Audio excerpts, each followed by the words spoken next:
जय हिंद दोस्तों, news NSF की पर्दे में आप सभी का स्वागत है। इस वक्त हम रायगंज कॉन्स्टिट्यूंसी के कैपिटल में मौजूद है, पीएम ऑफिस में मौजूद है। यहाँ पे आज कार्तिक पाल जो है नॉमिनेशन करने आए हैं। जो यहाँ पे 3 प्रार्थी हैं। मूल तौर पे देखा जाए तो कांग्रेस की तरफ से अली इमरान विक्टर साहब है और बीजेपी की तरफ से जो है कार्तिक पाल और टीएमसी की तरफ से जो है कल्याणी। 3 कैंडिडेट के अंदर में से जो आज पहला कार्तिक पाल यहाँ पे नॉमिनेशन करने आप पहुंचे हैं, बीजेपी प्रार्थी कार्तिक पाल। अब कुछ ही देर में वो बाहर निकलेंगे, तो चलिए हम उनके साथ वार्ता करने की कोशिश करेंगे, उनके साथ बातचीत करने की कोशिश करेंगे।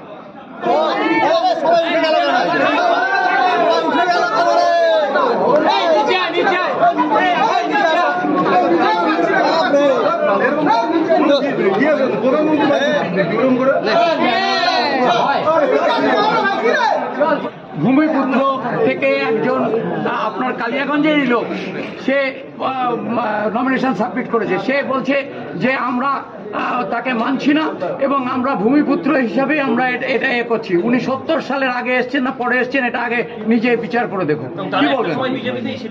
এবং যারা এসছে তারা একসময় বিজেপি করতেন। প্রথম কথা বলছি, জানি না কে বলেছে আর এখন অব্দি কি নমিনেশন সাবমিট হয়েছে সেটা আপনারা জানবেন, আর বাকি জবাব মানুষ 26 তারিখে। দাদা, প্রথম এমপি ভোটের নমিনেশন সাবমিট করলেন, কেমন লাগছে?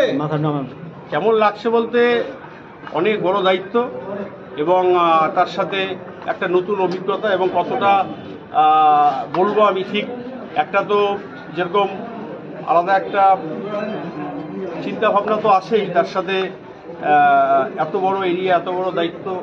আগে ছোট জায়গায় ছিলাম, মানুষের জন্য কাজ করতে হবে, এটা অবশ্যই ভাবতে দিচ্ছি।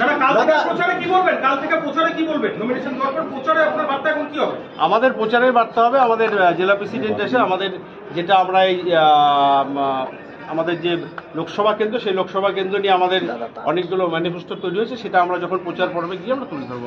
মনোনয়নকে কেন্দ্র করে জাতীয় সড়কে প্রচুর যানজট সৃষ্টি হয়, অ্যাম্বুলেন্স পর্যন্ত আটকে পড়ে দীর্ঘ সময় ধরে, কি বলবেন? আমরা তো আলাদাভাবে একটা রুট দিয়ে এসেছি, একটা সাইড ফাঁকাই ছিল।